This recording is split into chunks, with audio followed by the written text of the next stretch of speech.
कि पानी में गिरने से इंसान की मौत नहीं होती, इंसान की मौत तो तब होती है जब उसे पानी में तैरना नहीं आता।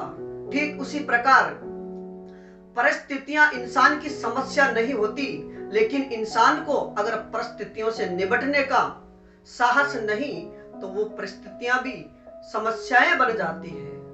नमस्कार मित्रों, मैं बीएन राजस्थानी फिर से हाजिर हूं एक छोटी सी कहानी लेकर के। और आज की अपनी कहानी का शीर्षक होगा, यानी आज की अपनी कहानी का शीर्षक है सकारात्मक सोच। मित्रों, किसी राज्य में एक राजा रहा करते थे। राजा दिव्यांग थे, यानी किसी राज्य में एक राजा रहा करते थे और राजा दिव्यांग था, यानी राजा के एक आंख और एक पैर नहीं था। लेकिन प्रजा बहुत सुखी थी। प्रजा ईश्वर से यही कामना करती थी कि हम कितने खुश नसीब हैं जो हमें इस प्रकार के राजा मिले हैं। तो मित्रों, एक बार राजा अपने महल की जो गैलरी थी उसमें घूमते हुए, यानी घूम रहे थे और घूमते हुए अपनी गैलरी में लगे हुई अपने पूर्वजों की तस्वीरों को देख रहे थे। और अपने पूर्वजों की तस्वीरों को देखते हुए राजा अपने आप को गौरवान्वित महसूस करते हुए कह रहे थे कि मैं कितना भाग्यशाली हूं कि मेरे पूर्वज कितने साहसी, कितने पराक्रमी योद्धा थे, जिनके शौर्य से या जिनके कार्य से आज मैं भी एक अच्छे पद पर, यानी आज एक अच्छा राजा हूं। लेकिन उन तस्वीरों को देखते हुए जैसे राजा आगे बढ़ रहा था और आखिरी तस्वीर देखने के बाद उसके पास में जो खाली जगह थी उसको देख करके राजा ने सोचा कि ये वही जगह है, एक दिन मेरी भी यहाँ पर तस्वीर लगाई जाएगी। राजा यह सोचकर दुखी हो गया। मित्रों, राजा यह सोचकर दुखी नहीं हुआ कि एक दिन मेरी भी मृत्यु होगी।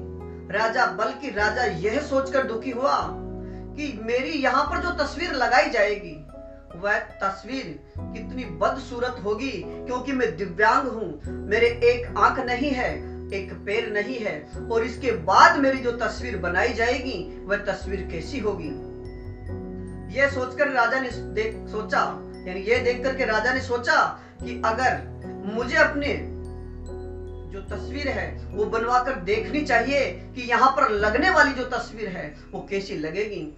ऐसा सोच करके राजा ने अपने राज्य में ऐलान करवा दिया कि जितने भी बड़े बड़े चित्रकार हैं वे मेरे नगर में पहुंचे और मेरा चित्र बना करके मुझे दिखाए कि मेरी जो तस्वीर है वो कैसी दिखाई देती है। तो राजा के दरबार में बड़े बड़े चित्रकार आए, लेकिन राजा को देख करके उन्होंने सोचा कि ये कैसा राजा है जो एक आंख से काना है, यानी जिनके एक आंख नहीं है, एक पैर नहीं है, इसकी कैसे तस्वीर बनेगी।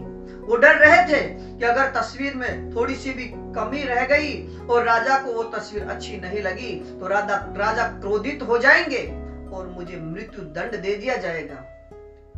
इस भय से सभी चित्रकार मना कर देते हैं और वो अपने अपने घर पर वापस चले जाते हैं। लेकिन वहीं पर एक 12 वर्षीय बालक ने राजा से कहा कि महाराज, अगर आपकी आज्ञा हो तो मैं आपकी तस्वीर बना सकता हूं। राजा ने उसे आज्ञा दी, लेकिन बालक ने कहा कि महाराज, मुझे 24 घंटे का समय दीजिए। राजा ने उस बालक से कहा कि तुम 1 महीने का समय ले लीजिए, लेकिन मेरी एक तस्वीर बनाइए। बालक की सोच सकारात्मक थी, तो बालक ने राजा की जो तस्वीर बनाई, 24 घंटे बाद में जितने भी चित्रकार और नगरी के लोग थे उस चित्र को, यानी बालक के द्वारा बनाए हुए उस चित्र को देखने के उत्सुक थे और उनके मन में शंका थी कि यह बालक बिना वजह के मारा जाएगा।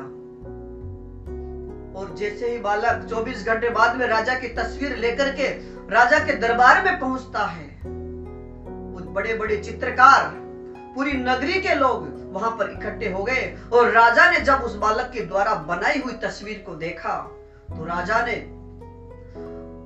इतने प्रसन्न हुए कि उस बालक को अपने राज्य से, अपने भंडार गृह से, अपने खजाने से इतना उपहार दिया कि उसकी जगह जगह पर चर्चा होने लगी। तो मित्रों, आपके मन में इच्छा होगी कि उस बालक ने ऐसी कौन सी तस्वीर बनाई थी। तो मित्रों, जिस उस बालक ने राजा की जो तस्वीर बनाई, उसमें उस बालक ने राजा को एक घोड़े पर सवार कर दिया और राजा का जो पैर नहीं था उसको घोड़े की दूसरी बगल में यानी दूसरी तरफ कर दिया, जिस तरफ वो पैर दिखाई न दे, और जो एक पैर था उसको दिखा दिया तस्वीर में। और राजा की जो फूटी हुई आंख थी, अर्थात जो आंख नहीं थी, उससे राजा को धनुष चलाते हुए यानी बाण चलाते हुए दिखाया गया। और बाण चलाते समय जब एक आंख बंद की जाती है, उसी तरफ राजा को निशाना साधते हुए दिखाया गया। और उस तस्वीर में किसी को यह पता भी नहीं चला कि राजा के एक आंख नहीं है और एक पैर नहीं है। राजा को यहाँ पर घुड़सवार और एक बहुत बड़ा धनुर्धर के रूप में दिखाया गया। यही वह तस्वीर जिससे राजा बहुत प्रसन्न हुए। तो मित्रों, इस कहानी से हमें यानी इस कहानी का अगर सारांश हम देखें तो सब इसका उचित जो सारांश है वह यही है कि हमारी जो सोच है वो सकारात्मक होनी चाहिए। यानी राजा दिव्यांग होने के बाद भी उस बालक की जो सोच थी वो सकारात्मक थी, और इसी सकारात्मक सोच के कारण उसने महाराज का ऐसा चित्र बनाया कि महाराज प्रसन्न हो गए। और महाराज के शरीर की जो दो विकृतियां थी वो विकृतियां उस बालक ने छिपा दी, और क्योंकि उसकी सोच सकारात्मक थी। इसलिए हमें भी अपने जीवन में किसी भी प्रकार की परिस्थिति आए, लेकिन हमारी जो सोच है उसे सकारात्मक रखनी चाहिए, क्योंकि अगर हमारी सोच सकारात्मक रहेगी तो कठिन से कठिन परिस्थितियां भी हमारे लिए आसान हो जाएगी। तो मित्रों, आप सभी से अनुरोध, अगर आप हमारे चैनल पर नए हो तो हमारे चैनल को सब्सक्राइब कीजिए, लाइक कीजिए और अधिक से अधिक अपने मित्रों तक शेयर कीजिए। और फिर मिलेंगे एक इसी प्रकार की एक प्रेरणा